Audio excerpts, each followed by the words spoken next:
Hello, I'm Craig DeRoche, CEO of Family Policy Alliance. Folks, great news. The Kansas legislature has passed a Help Not Harm bill. That's our campaign we've been working on since 2021. The bill will stop gender surgery and other harmful procedures on minors in the state of Kansas.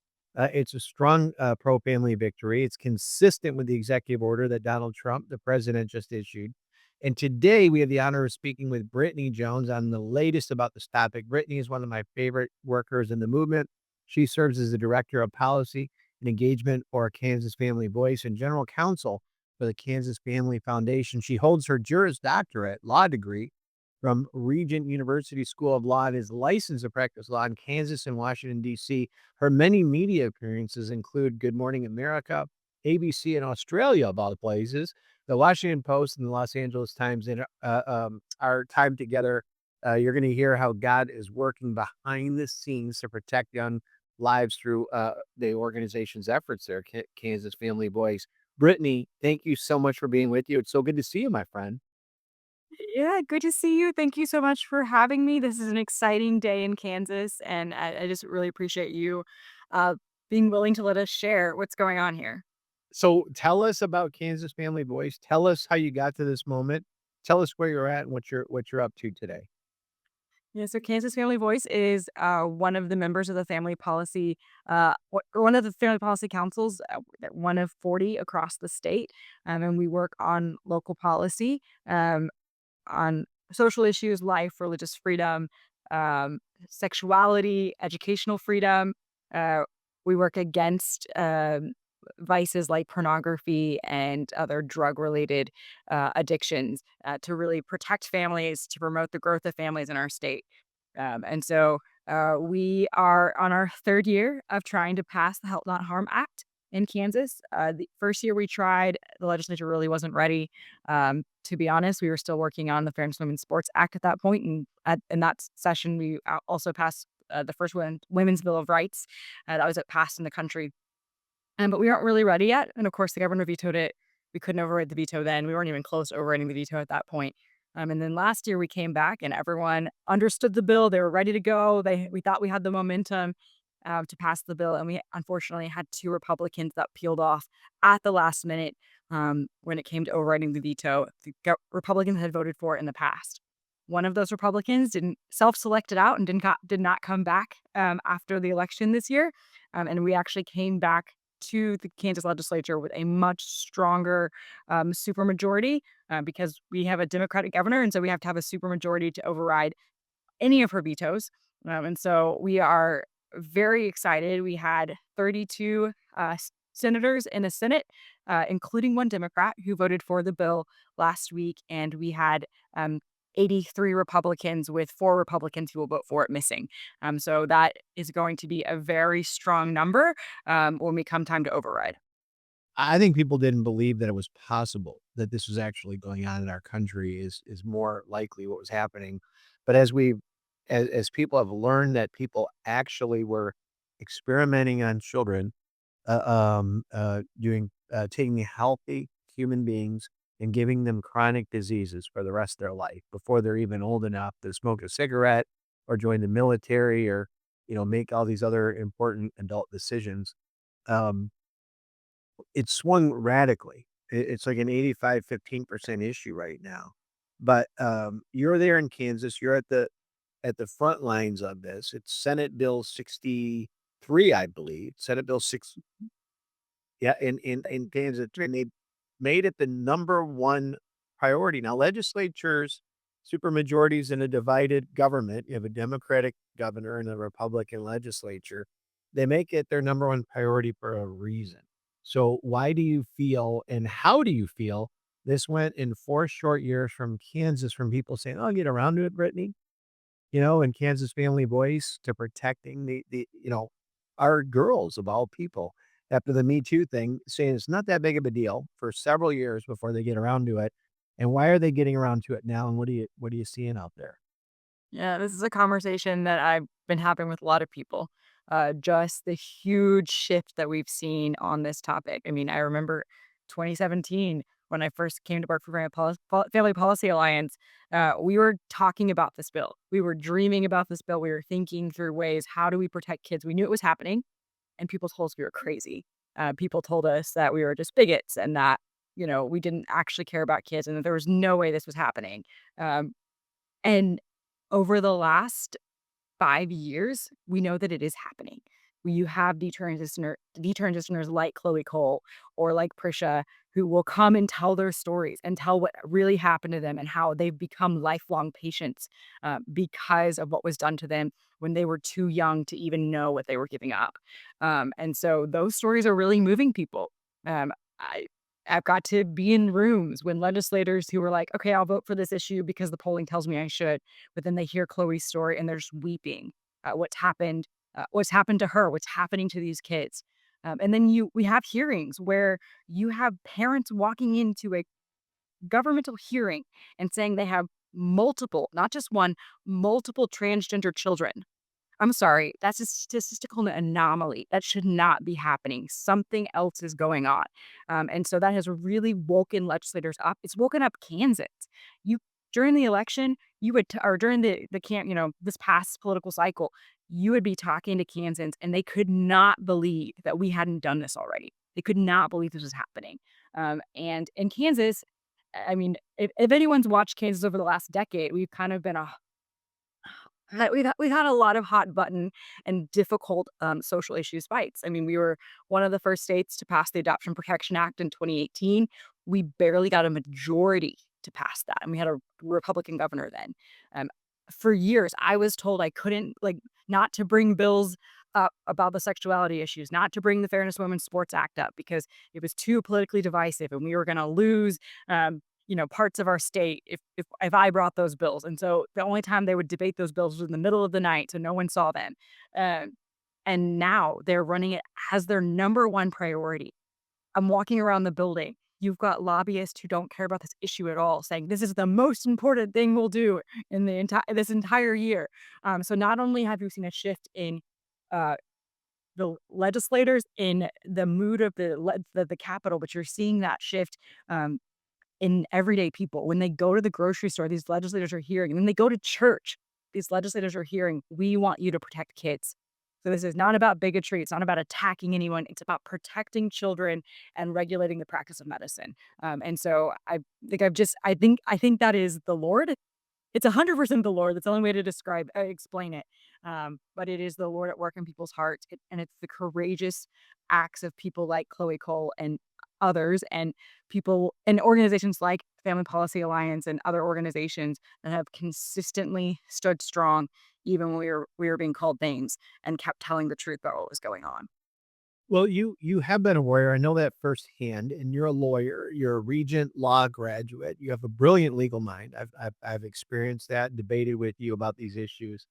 And, what I say to, people, we're having a great conversation here with Brittany Jones, my friend who's a director of policy for Kansas Family Voice.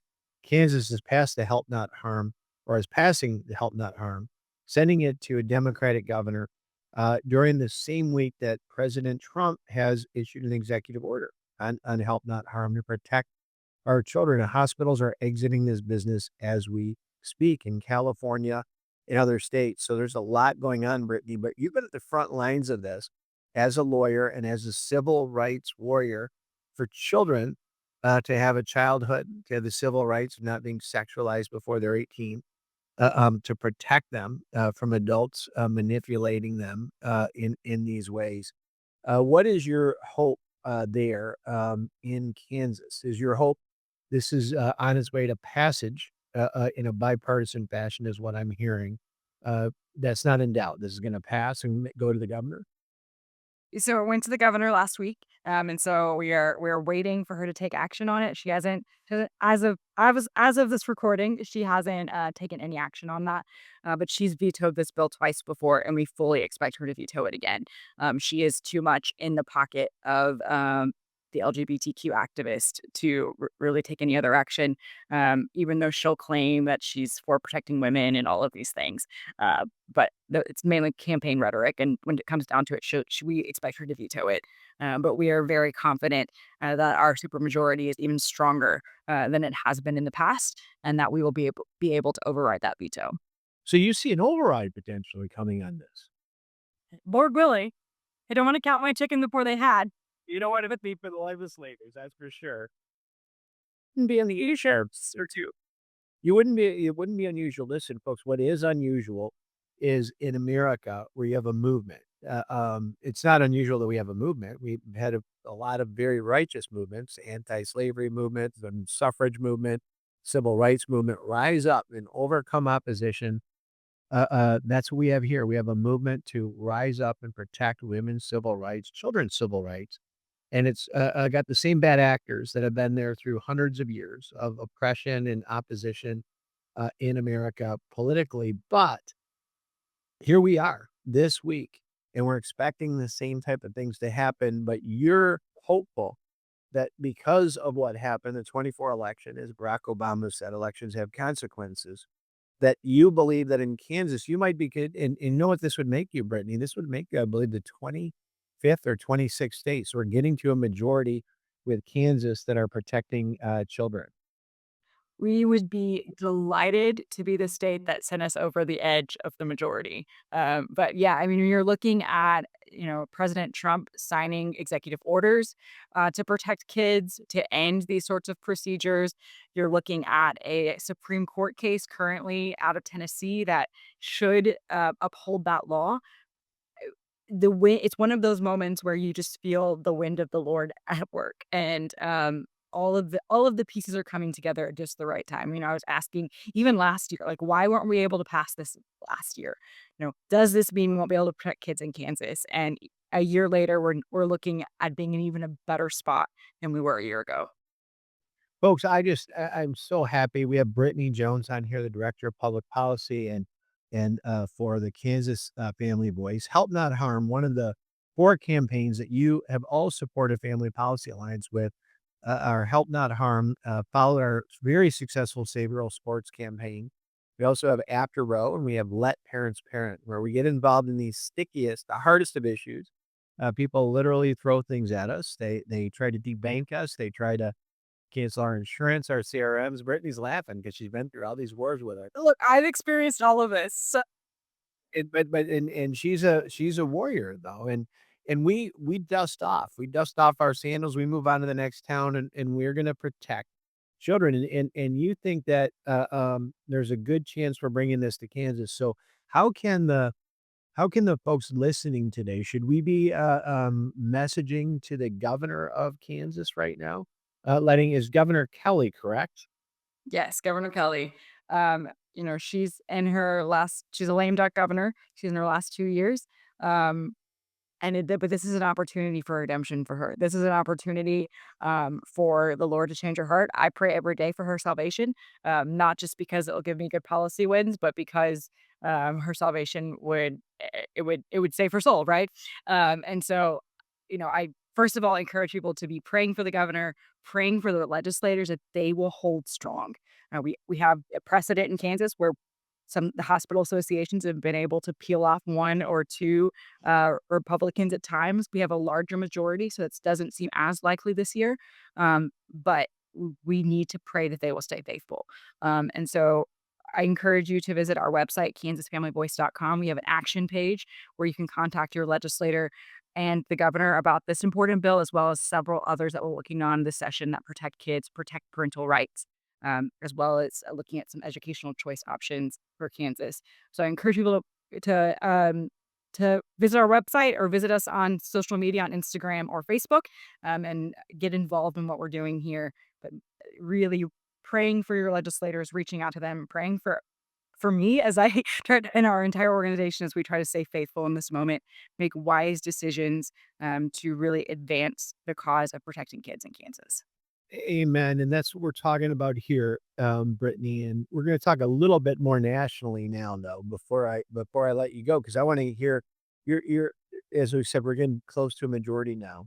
our nation, a lot of folks are just waking up to this because, as I said, a lot of people thought, sometimes the hyperbole, the things on political campaigns, like if you elect Craig DeRoche, governor of Michigan, he's going to let every murderer out of prison, right? And people are like, I don't know that anybody, whether they're Republican or Democrat, if I agree with them or I disagree with them on everything, that they're actually gonna let every murderer out of prison. But that's what the commercial said, right? That I would do. So people stopped listening, to this.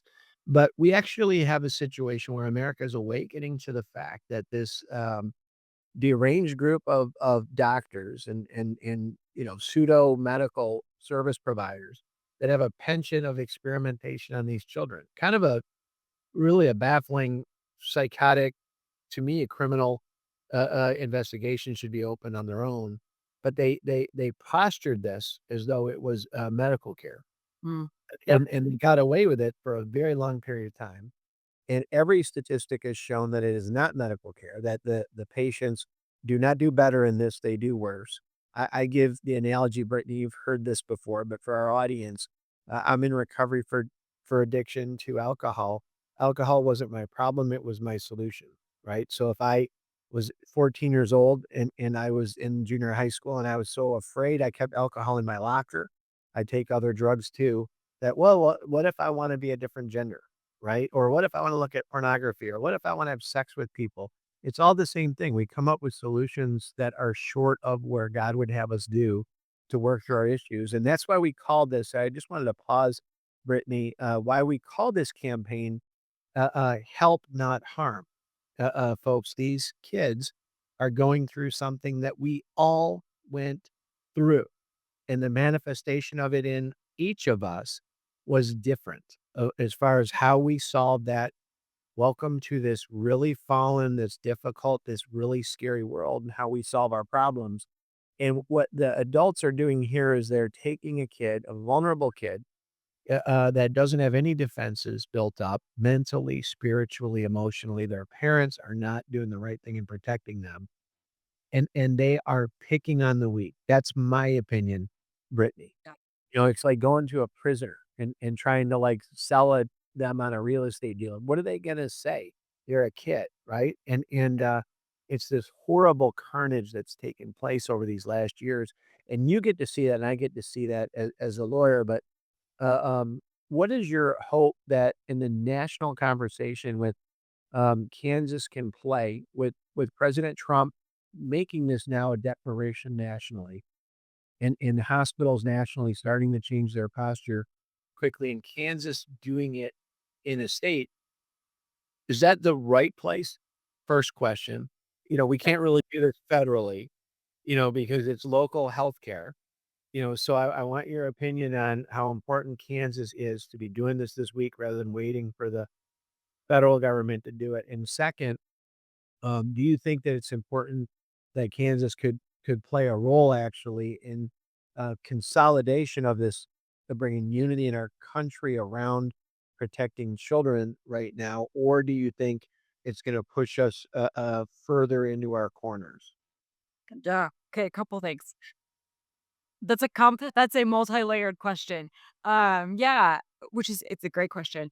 I first want to respond to, these children are vulnerable and puberty is not fun. I I I haven't talked to an adult who's been through puberty who was like, "That was the best time of my life." No, it's very difficult. You're adjusting to you're in everything you've known is changing.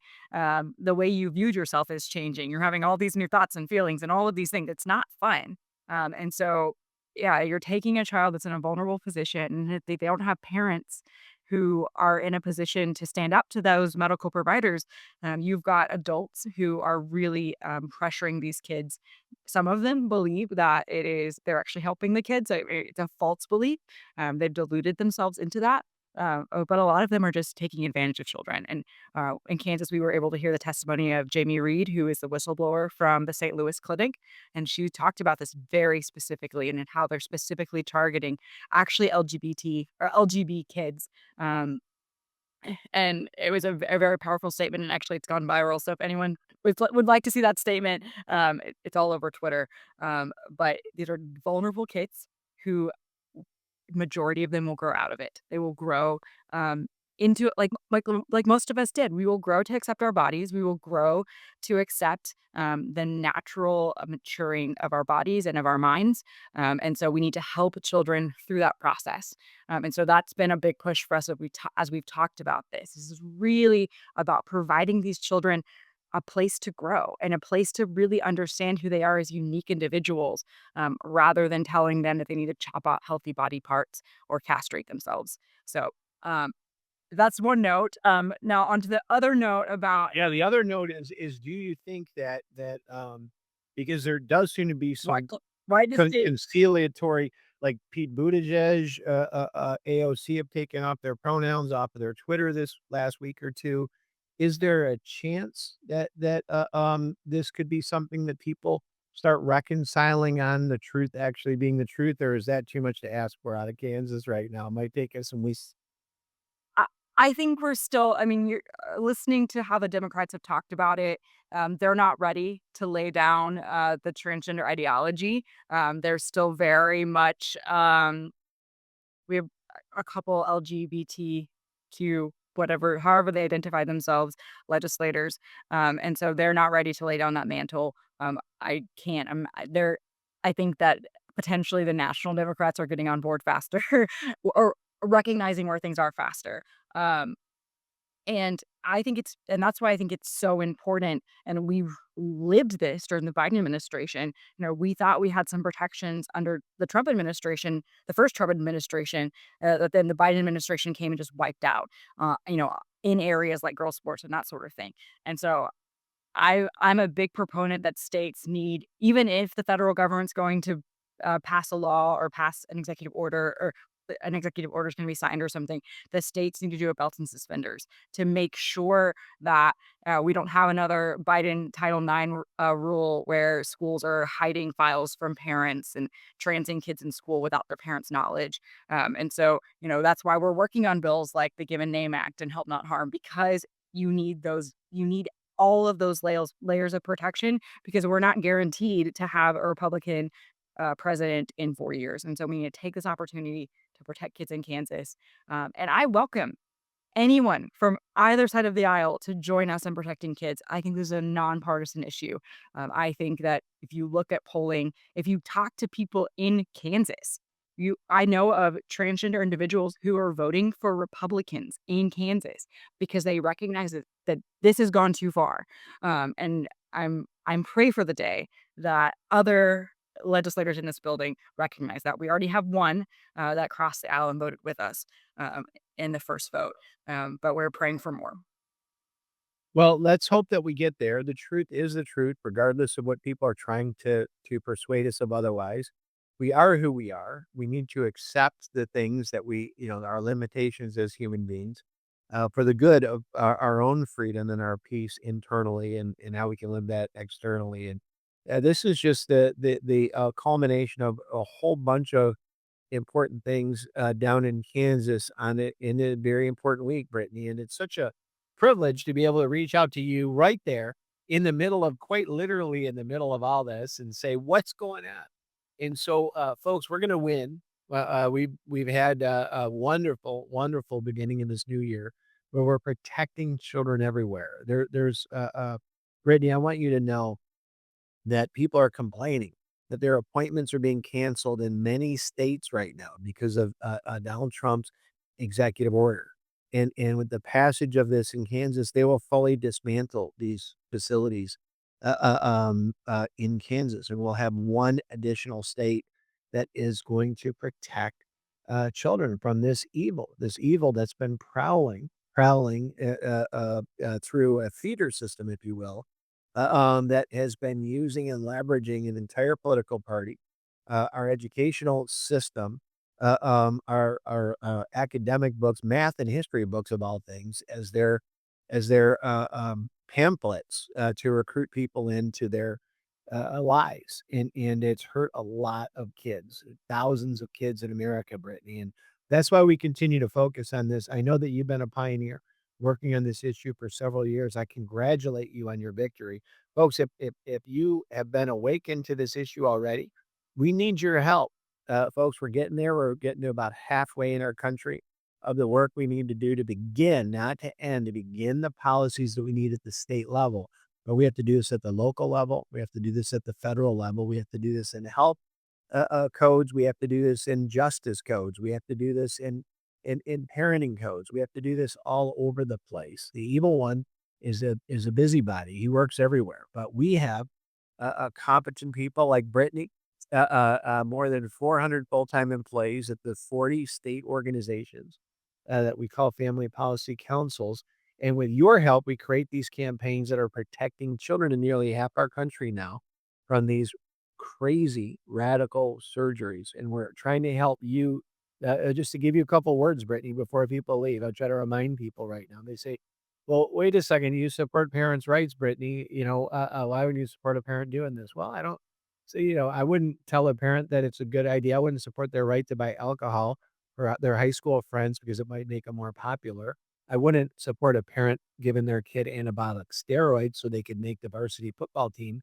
Did you support Brittany? I'm just joking right now. I know you didn't, but did you support the parents that gave the kids the answers to the ACT and the SAT so they could get into USC a couple years ago? Folks, that's not parity. It's That's not parent. parental rights are important, but they're not limitless, right? Like, we don't let parents abuse their children. That's right. Also, That's right. And so, you have a movement here, with Brittany Jones and I, that you have empowered to go out there and get after this. We hope that these podcasts help give you the words, but we want you to take it to the next level. We want you, when you're leaving here, to say, "Today is the day, if I haven't done it yet, that I'm gonna join Kansas Family Voice, or I'm gonna go to Family Policy Alliance. I'm gonna look for my state if I'm not in Kansas, and I'm gonna join them as well." I'm going to become a monthly subscriber and donator to these organizations because I know that the evil one is restless, and that just passing this law and overriding in Kansas is only the beginning, and we have to chase them off the field everywhere. And so please, please, please, as you hear this, understand these issues are real, but our victories are real as well, and they're occurring every day because of organizations like Kansas Family Voice. And we thank you for your support.